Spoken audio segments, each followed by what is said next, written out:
my name is Maddie, and today I'm going to be explaining double replacement reactions. What is a double replacement reaction, also known as a double displacement reaction? It's a chemical reaction in which atoms or ions from two different compounds replace each other. This means that the positive and negatives switch their partners. If that doesn't make sense to you, know that the metals swap or trade their nonmetals. Knowing this, let's look at the word and letter equations for both of these. The word equation is two ionic compounds react to produce two new ionic compounds. If you don't know what an ionic compound is, it's a metal and a nonmetal. Now, that might not make much sense yet, so let's look at the letter equation.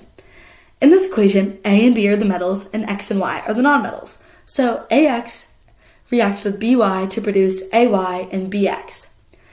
AX becomes AY because it takes B's partner, and BY becomes BX because it takes A's partner. Now that we know a little bit about the word and letter equations for double replacement reactions, let's look at predicting these types of reactions. If you're given two ionic compounds, you can predict the outcome. A reaction will happen or no reaction will occur. Well, the reaction will happen if they have stable products. Double replacement reactions want to have stable products. This means that they want to have one aqueous product, meaning that something's dissolved in water, and the other product is a solid, liquid, or gas. The table of solubilities of inorganic compounds in water will help you predict double replacement reactions. So, looking at the table, it might just seem like a bunch of random letters, but it's actually not. So, let's look at the key. So, you know that double replacement reactions need to have one aqueous product and then a solid, liquid, or gas. So, looking at the key, I, meaning nearly insoluble, and SS, meaning slightly soluble, both mean that the compound is a solid. So, let's do an example of that. Let's look at barium carbonate. Barium is the metal in the compound, which is the fifth row down. Then carbonate is the third column. Where they meet says I, meaning that barium carbonate is a solid. Now that we've done one example and looked at the solids, let's look at the rest of the table. So D, S, and N are left. D means decomposes in water, S means soluble, and N means not isolated. All of those mean that the compound is aqueous. So now, let's try looking at magnesium chloride. I'm going to have you pause the video and try this by yourself. Then I'll go over where to find it. Okay, you're back. So magnesium is 15 rows down and chlorate is 4 rows across. Where they meet, it says S, indicating that it's aqueous. Knowing what we know about double replacement reactions and the table of solubilities, if barium carbonate and magnesium chlorate were both the products of a double replacement reaction, would the reaction work or would it not work? I'll give you a second to think. It would work. The reason that the reaction would happen is because you have both a solid and an aqueous solution as your products. Now, knowing this information, if the reaction will occur, then you do need to balance it. When you're balancing, you want to write your counts below to show your work because if you do get the formulas wrong to start, you can gain points back. Then, if the reaction will not occur, then write NR for no reaction after writing the formula equation. Then explain why the reaction will not occur. Now, while we are here, let's think back a few slides. How would we know if a reaction would or would not occur? Well, if it has an aqueous product and another product that is a solid, liquid, or gas, it will occur. However, a double replacement reaction will not occur if both products are aqueous. Now, keeping that in mind, let's try a few practice problems. For our first example, we have potassium nitrate reacting with sodium chloride. I'm going to walk you through this one. So to start, we know that our metals are potassium and sodium, and the nonmetals are nitrate and chloride. So knowing this, we can predict the products to this reaction. So potassium will take chloride to produce potassium chloride, and sodium will take nitrate to produce sodium nitrate. Looking back at our table of solubilities, we know that potassium chloride is aqueous and sodium nitrate is also aqueous. Well, if both products are aqueous, then no reaction will occur. You may be wondering at this point, why can't both products be aqueous? In a double displacement reaction, at least one product needs to be insoluble in water, which means to form a precipitate, which is a solid form from a chemical reaction, or a gas in order for a reaction to occur. If both products remain in an aqueous solution, that means that the reaction doesn't proceed because the ions remain dispersed in the solution without forming a new compound. So now let's try another example. For this one, we have silver nitrate reacting with sodium chloride. So for this one, you can pause it and try it on your own, and then come back and I'll review it. Okay, so silver and sodium are our metals in this equation, and nitrate and chlorine are our nonmetals.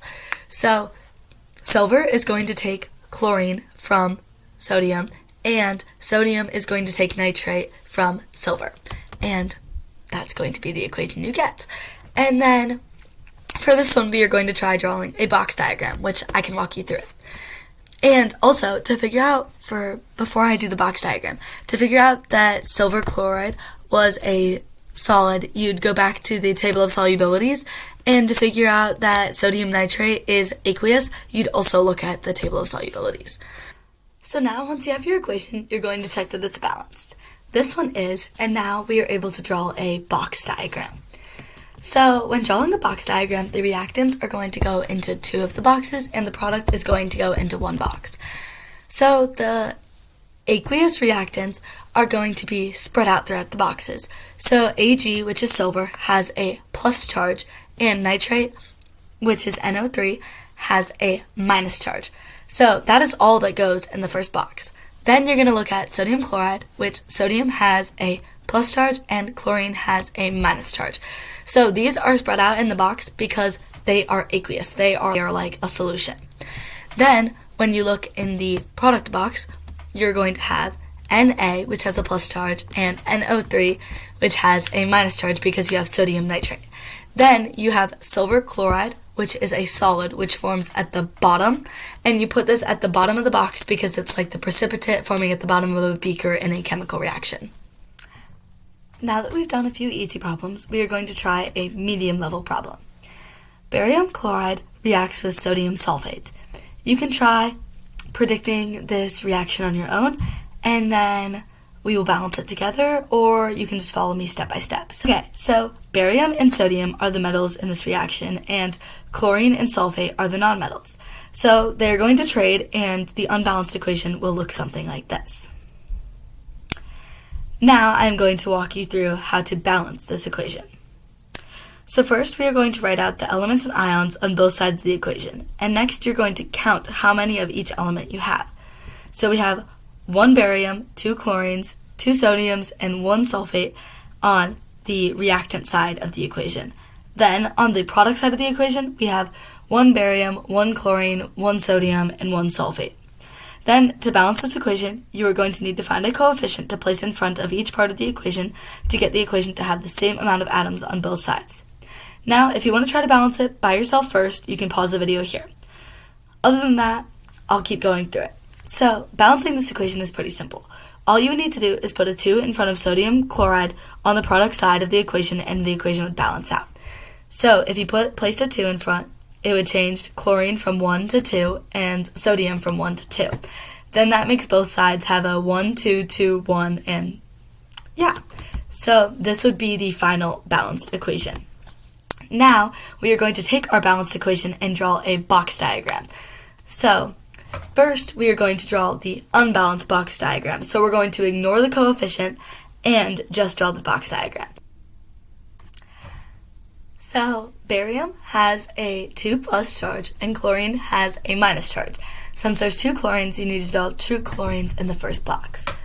Then, in the second box, you have 2 sodiums. This is because sulfate has a 2 minus charge, so when you crisscross it down, that makes there be 2 sodiums. So that's why you have to draw 2 sodiums, each with a plus charge in that box. Then, in the product box, you have barium sulfate as the solid in the bottom. And since barium has a 2 plus and sulfate has a 2 minus, the charges cancel. That's why you don't write them with charges.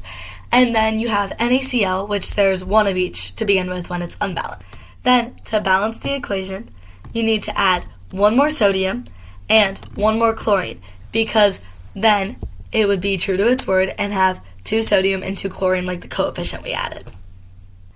Now we are going to try one more practice problem, and this time I'm going to have you try it on your own, and then I'll quickly go over the steps at the end to solve it. So here we have lead 2 nitrate and potassium iodide.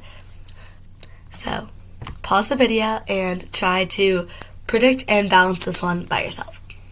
So it's going to produce lead 2 iodide and potassium nitrate. Then you're going to need to balance this. So you're going to need to write your counts. You're going to add a 2 in front of potassium iodide and add a 2 in front of potassium nitrate to balance both sides of the equation.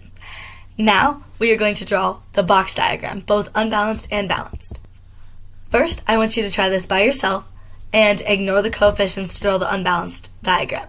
Once you think you've got it right, then come back and watch and make sure you've got it right before drawing in the balanced one. Okay, so this is what the unbalanced box diagram should look like.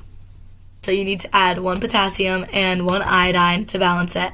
And then on the product side, you need to add 1 more potassium and 1 nitrate to balance it. That is it on double replacement reactions. Hopefully this video was helpful. Yeah. Alrighty, bye.